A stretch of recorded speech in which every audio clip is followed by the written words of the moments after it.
get attention and can talk. You don't learn anything that way. You learn a lot more by being quiet, listening to what other people say.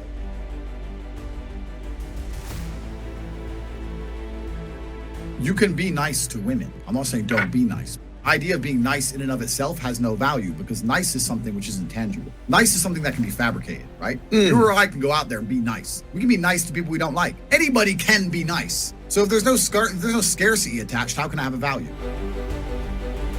Something like status is very hard to fake. Something like that Lambo is very hard to fake. Something like all these things are very hard to fake, but nice can be faked. And in fact, most girls will tell you the guy that started off nice, he's the one who starts going, you know what, bitch, I don't even like you did this. The whole thing was a lie. So these women have evolved when you come along talking nice to think, I remember the last psycho who was talking nice.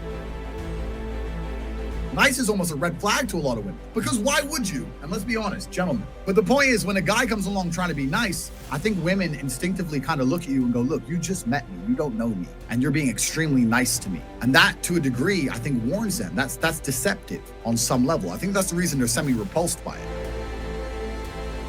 Like you knew me an hour ago and you're being all nice to me. Like, what do you want? Well, we know what we want. And she knows what we want. Yeah. So the whole thing just looks fake. It doesn't look genuine. And integrity and being a genuine person is not just something that women respect in men. It's something that men respect in men. Something that people respect in other people. So it's good when a woman meets you to know that you're a genuine individual. Doesn't mean don't be nice, but also means just because she got big titties, you start turning up and busting out presents an hour in. Yeah. It's just wrong.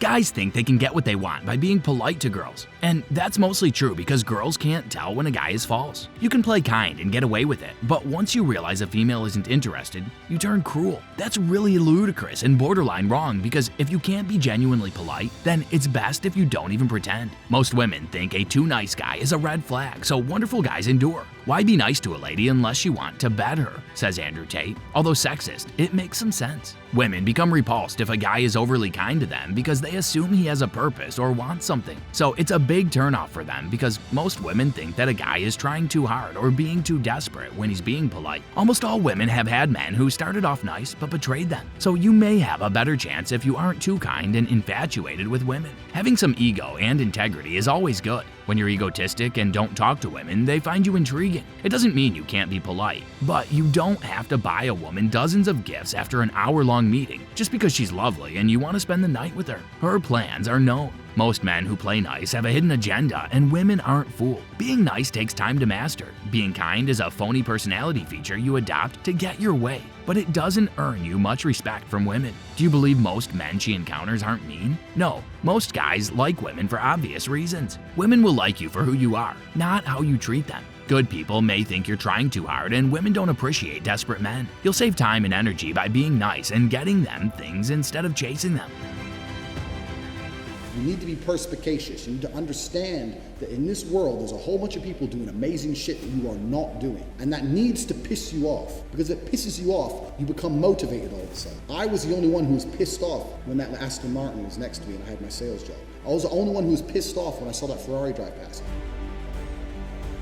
Other people were not annoyed by it. When they're not annoyed by it, they're not driven to beat it. You understand? They're not driven to be where that person was. You need to be annoyed, and I'm telling you to be angry. Anger is a fantastic force. Like I said, the world tells you not to be arrogant, it tells you not to be angry.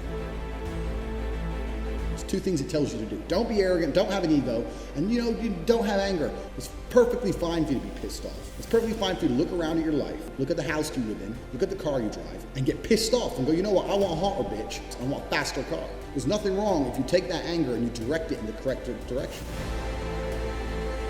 And I think every person intrinsically knows that. Like if it's 4 a.m. and you're sitting in a gas station and a Lambo pulls up, you're probably thinking drug dealer or criminal. You're not thinking, oh, he definitely went to school. The system is absolutely broken. It's designed to oppress, and that the majority of people who stick to the rules are going to lose.